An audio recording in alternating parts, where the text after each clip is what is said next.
रूहानियत में वफादारी ही पहली सीढ़ी। कुछ लोग थे कि वक्त के सांचे में ढल गए, कुछ लोग थे कि वक्त के सांचे में बदल गए। आत्मा तथा रूह क्या चेतन वस्तु है? एक बार उपरोक्त प्रश्न किसी व्यक्ति ने किसी फकीर से पूछा। उसने ये भी पूछा कि यदि आत्मा चेतन है तो इसका स्पष्टीकरण किया जाए, अगर नहीं तो क्यों आत्मा परमात्मा की सदा रट लगाते रहते हो?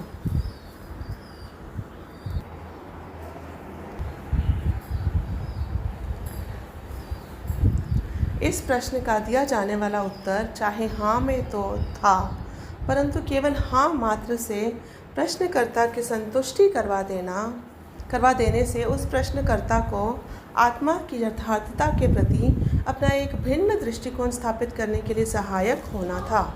संभव है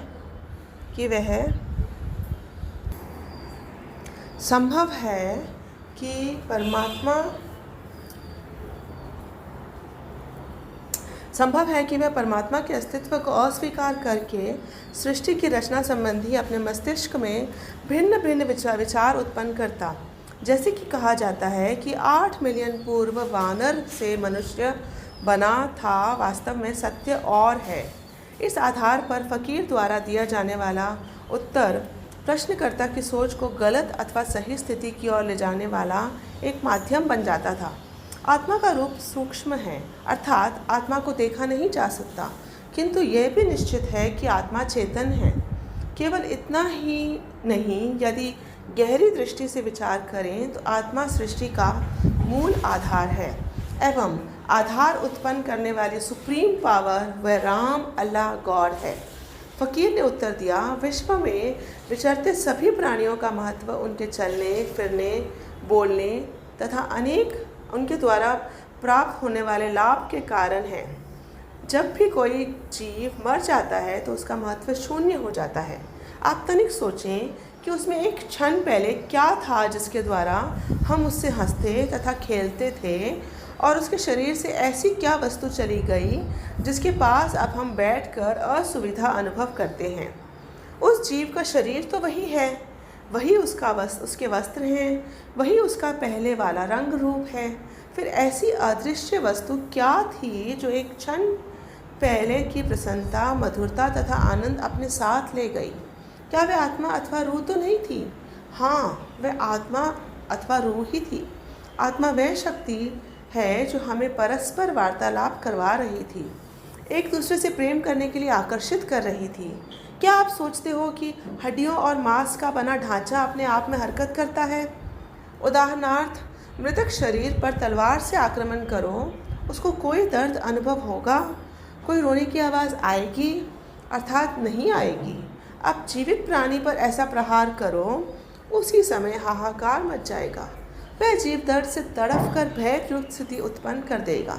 वह आत्मा ही तो थी जिसने दर्द का अनुभव करवाया। क्या कोई निर्जीव वस्तु अर्थात अचेतन पदार्थ, ईंट, लकड़ी तथा लोहा दुख दर्द का अनुभव करा सकते हैं? नहीं, वह स्वयं ही दुख दर्द को अनुभव नहीं कर सकते। दूसरों को भला दुख दर्द का एहसास कैसे करवा देंगे? इस प्रकार जो वस्तु एक मुर्दे शरीर में प्रवेश करके उसको चेतन बना सकती है, तो आत्मा के विषय में ऐसा प्रश्न करना कि आत्मा चेतन है अथवा नहीं, क्या अज्ञानता युक्त एवं हास्यप्रद नहीं लगता? यदि अब भी आपकी संतुष्टि नहीं होती तो इसका सीधा सा अर्थ है कि आप चेतन का वास्तविक रूप कुछ और समझते हैं। आत्मा के कारण ही सृष्टि अस्तित्व में आई है और आज भी अपने अस्तित्व को स्थापित किए हुए है। वास्तव में उपरोक्त प्रश्नकर्ता आत्मा के विकास की सोच को अपने अंदर विकसित ही नहीं होने देता, जिस कारण से वह जो ब्रह्मांडे सोई पिंडे को जो खोजे सो पावे वाले तथ्य को व्यर्थ के वाद विवाद एवं मौखिक ज्ञान द्वारा समझना तथा समाधान करना चाहते हैं, जबकि इस तथ्य को समझने के लिए आत्मा को विकास के मार्ग पर ले जाना एवं प्राथमिक एवं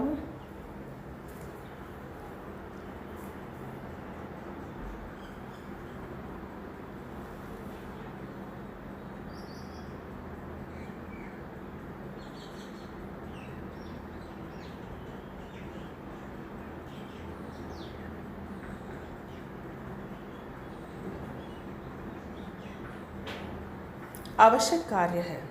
तर्क वितर्क, वाद विवाद एवं ज्ञान वास्तविकता की संतुष्टि न करवाने के कारण आत्मा के संबंध में आक्रोश उत्पन्न कर देते हैं, जिसके कारण ऐसे लोग प्रश्नकर्ता में सम्मिलित हो जाते हैं।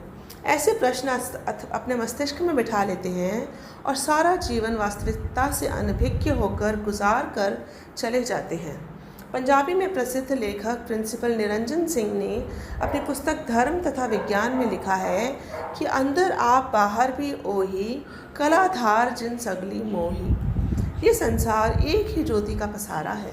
अंदर भी वही है, बाहर भी वही, सूक्ष्म भी वही और स्थूल भी वही, मन भी वही, शरीर भी वही, ज्योति भी वही, मादा भी वही। भिन्नता केवल चेतन के विकास की है। हमारा यहाँ उपरोक्त विचारों का अंकित करना सृष्टि के मूल रूप आत्मा की सर्वोच्चता को प्रदर्शित करना है, क्योंकि रूहानियत का संबंध आत्मा और उसके कार्य से है। आत्मा का उस मालिक खुदा के साथ संबंध इस प्रकार है जैसे सूर्य से निकली किरणों का सूर्य से है। आत्मा का मालिक के नूरी स्वरूप में समा जाना उसके विकास का अंतिम छोर होता है। अब प्रश्न ये उत्पन्न होता है कि उस आत्मा को मालिक के साथ मिलाने का माध्यम कौन सा हो सकता है। प्रत्येक धर्म के महापुरुषों का सामूहिक अनुभव है कि रूह को मालिक साथ मिलाने का माध्यम कोई ऐसा पूर्ण कामिल फ़कीर जो न्यारे राम से पूर्ण रूप से मिल चुका हो, जो ऐनुल हक शब्द का प्रयोग संपूर्ण रूप से करने का वास्तविक अधिकारी हो, जिसके दर्शन करने से चुंबकीय आकर्षण हो, जिसकी एक मुस्कुराहट आत्मा को आकर्षित कर ले, जिसका रूहानी चेहरा इंसान के सब प्रश्नों का उत्तर हो, जिसके आगे नतमस्तक होने की आवश्यकता ना हो बल्कि सिर अपने आप झुक जाए, जिसे सच्चा सद्गुरु मान लेने पर क्यों किंतु की गुंजाइश शेष ना रहे। ऐसा सच्चा सद्गुरु जिसकी एक झलक की भी दुनिया में किसी से तुलना करना आत्मा को असहनीय दर्द अनुभव कराने से कम नहीं है, जिसके विषय में परम पूजनीय सच्चे मुर्शिद संत गुरमीत राम रहीम सिंह जी इंसान अपनी कवाली में इस प्रकार फरमाते हैं। दिल करे कुर्बान करूं जा नूरे नज़र पे, लाखों जाने कुर्बान दाता जी तेरी एक झलक पे। ऐसा सच्चा मुर्शिद ही शिष्य की आत्मा को अपने रूहानी बगल में लेकर इस प्रकार सचखंड की ओर चल पड़ता है, जिस प्रकार एक माता अपने जिगर के टुकड़े अपने पुत्र को लेकर दुनिया से बेसुध हुई ममता के विशाल सागर में उतर जाती है। सच्चे मुर्शिद की गोद में बैठकर जा रही आत्मा अपने सद्गुरु का बादलों रूपी नूरी चेहरा, जो बेशुमार रहमतों एवं रूहानी आनंद की मूसलाधार वर्षा कर रहा होता है, की ओर एकटक देखती हुई इस प्रकार भीग जाती है कि अब उसे किसी मालिक अथवा सचखंड का ख्याल ही भूल जाता है। इस अवधि में सद्गुरु का मुस्कुराहट भरा अंदाज आत्मा को इस प्रकार शक्तिशाली बना देता है कि उसको मुर्शिद के बिना और कोई वस्तु नज़र ही नहीं आती। सद्गुरु भी इस अचल सच्चाई के वातावरण में इतना विलीन हो जाता है कि ज्ञात नहीं कब अपना नूरी स्वरूप प्रकट करके आत्मा को अपने अंदर सम्मिलित कर लेता है। रूह अथवा आत्मा के विकास का अंतिम छोर इसी को कहते हैं। शिष्य का सद्गुरु के साथ अटूट संबंध होता है। कलयुग का ऐसा भयानक समय जिसके विषय में रूहानी फ़कीर सैकड़ों साल पहले ही लिख चुके हैं, ऐसे भयानक समय में सच्चे सद्गुरु का कोई शिष्य अपने आप को सद्गुरु का वफादार भी बतलाता है एवं थोड़ी सी विपत्ति आने पर उनकी ओर से बेमुख होते हो समय सोचता तक भी नहीं। जब वह चाहता है फिर सद्गुरु का शिष्य बनकर बैठ जाता है, और जब कोई थोड़ी सी कर्मों के अनुसार परेशानी आई तो फिर किसी और का बनकर बैठ जाता है। यह तो वह बात हुई कि कभी मर जा चिड़िए, कभी जीवित हो जा चिड़िए। इसी प्रकार जब कभी सद्गुरु की महिमा का वर्णन हुआ तो स्वयं को लोगों के सामने सद्गुरु का सच्चा, निष्ठावान और कोई वैराग्यमय अनुभव बताकर उन्हें प्रभावित कर देता है। लेकिन सच्चे शिष्य और सच्चे सद्गुरु के संबंध में सच्चे शिष्य और सच्चे सद्गुरु के संबंध से प्राप्त हुए अनोखे आनंद का अनुभव प्राप्त नहीं किया जा सकता। अटूट प्रेम का उदाहरण लें तो पानी और मछली का संबंध उपयुक्त प्रतीत होता है। सभी जानते हैं कि मछली का जीवन ही जल है। मछली को जल से अलग कर दें तो वे तड़फ तड़फ कर दम तोड़ देती है। एक मछुआरा मछली को पकड़ कर ले गया उसे काट कर बर्तन में डालकर पका लिया। एक व्यक्ति ने मछली को खा लिया। अब मछली खाने के पश्चात खाने वाले की क्या दशा होती है? वह किस प्रकार 10-15 मिनटों के पश्चात पानी ही पानी मांगता है। पानी पीने के पश्चात फिर पानी पानी की रट लगाता है। इस उदाहरण को हम उपरोक्त विचार से जोड़ें तो परिणाम निकलता है कि मछली का मरने पर भी जल से संबंध नहीं टूटा। वह जीवित रही तो जल का साथ रहा और मरने पर भी जल को नहीं छोड़ा। यह है निष्ठा का सच्चा उदाहरण। मछली का नीर से लगाव भी क्या लगाव है, जो मरकर भी वफा की खुशबू छोड़ गई। एक शिष्य का अपने सद्गुरु के प्रति प्रेम मछली और जल के संबंध से भी अधिक होना चाहिए। अपने सच्चे मुर्शिद के बिना किसी अन्य के लिए वैसे ही श्रद्धा वाले भाव उत्पन्न हो जाने शिष्य और सद्गुरु के निस्वार्थ प्रेम में एक गहरी दरार उत्पन्न करने का सूचक माना जाता है।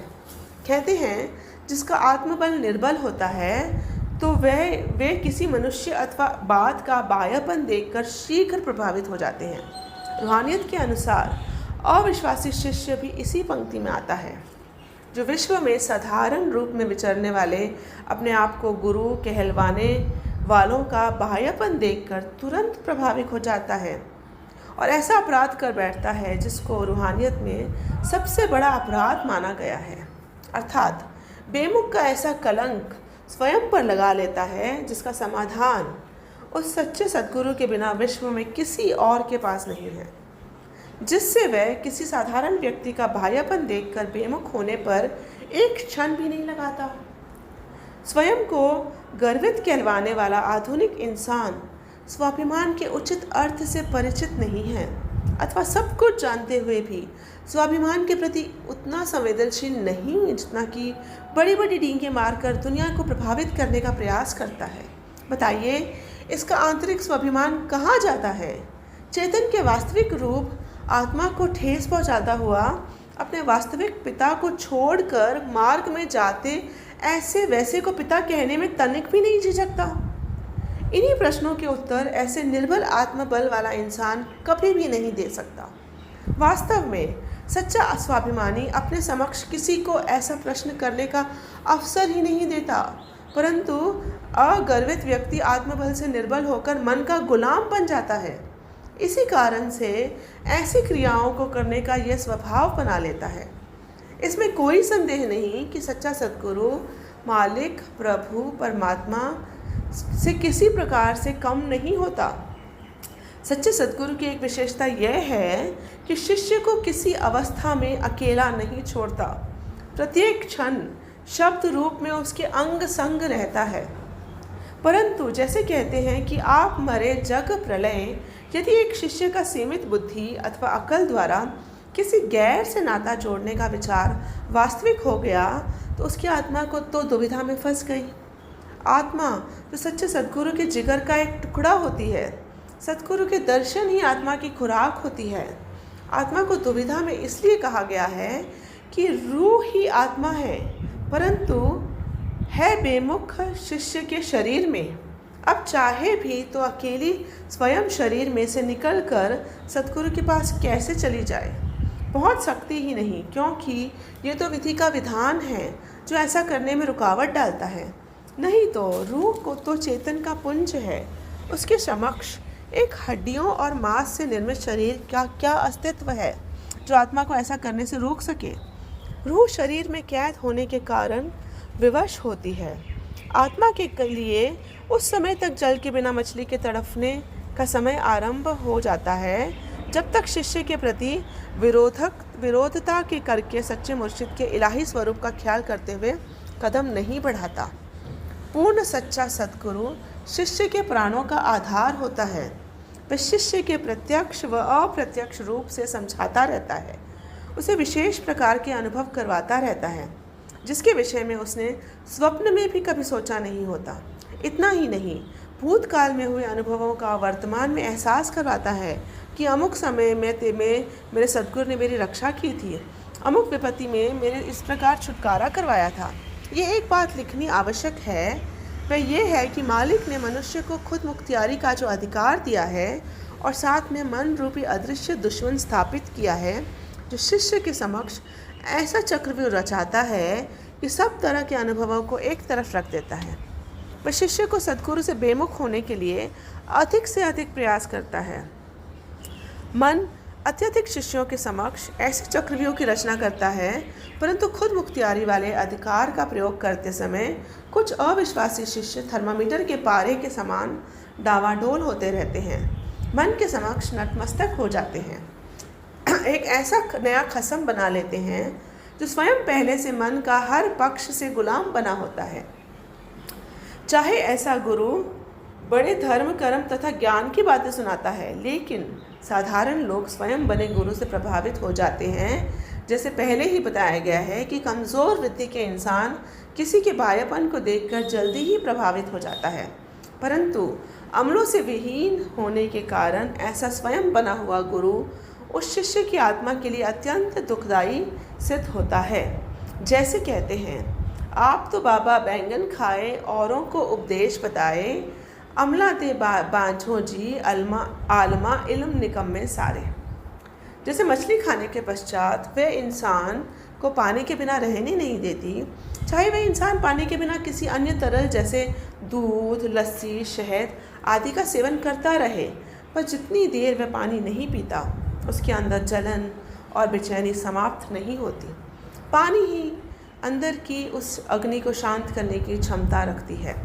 इसी प्रकार अपने ऐसे सच्चे सद्गुरु जिसने शिष्य के सभी बुरे कर्मों का भार अपने ऊपर ले लिया होता है, उसे छोड़कर शिष्य चाहे कहीं भी भागा फिरे, अर्थात किसी के आगे नतमस्तक क्यों न झुकाता फिरे और श्रद्धा को व्यक्त करे, आत्मा की बेचैनी और विरह रूपी अग्नि तब तक शांत नहीं होती जब तक शिष्य के सच्चे पश्चाताप के आंसू सद्गुरु के चरणों में गिरते नहीं।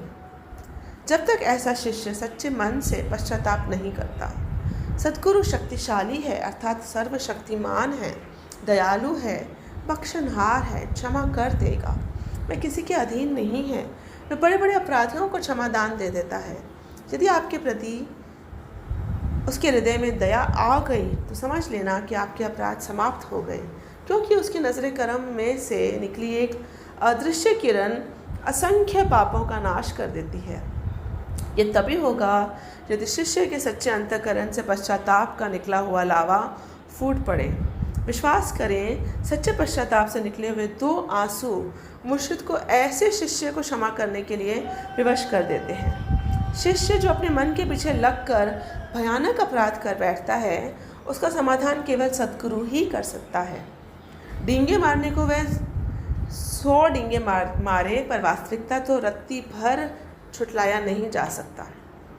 इस संबंध में परम पूजनीय हजूर महाराज संत गुरमीत राम रहीम सिंह जी इंसान फरमाते हैं, अहंकार और मन ऐसी भयानक शक्ति है, काल की पता नहीं कब ये गुरु से बेमुख कर दे, पर गुरु पूरा हो कभी भी वह अपने उस बच्चे को छोड़ता नहीं।